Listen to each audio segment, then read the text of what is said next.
India தென்னாப்பிரிக்கா இடையிலான மகளிர் T20 கிரிக்கெட் போட்டி இன்று சென்னையில் நடைபெற உள்ளது. இதனிடையே ஆசிய கோப்பைக்கான மகளிர் அணி அறிவிக்கப்பட்டுள்ளது. இந்தியா தென்னாப்பிரிக்கா மகளிர் அணிகளுக்கு இடையிலான டெஸ்ட் போட்டியில் இந்தியா வெற்றி பெற்றது.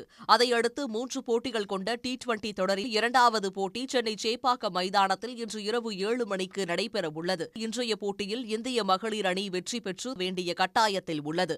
3வது T20 போட்டி நாளை மறுநாள் நடைபெறவுள்ளது. இதனிடையே மகளிர் ஆசிய கோப்பை கிரிக்கெட் தொடருக்கான இந்திய அணி வீராங்கனைகள் அறிவிக்கப்பட்டுள்ளனர்.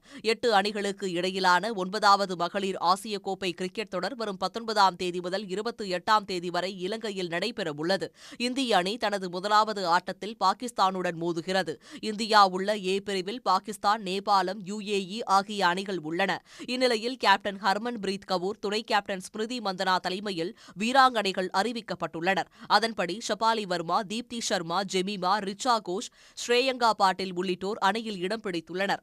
உடனுக்குடன் செய்திகளை தெரிந்து கொள்ள சன் நியூஸ் பெல் ஐகானை கிளிக் பண்ணுங்க.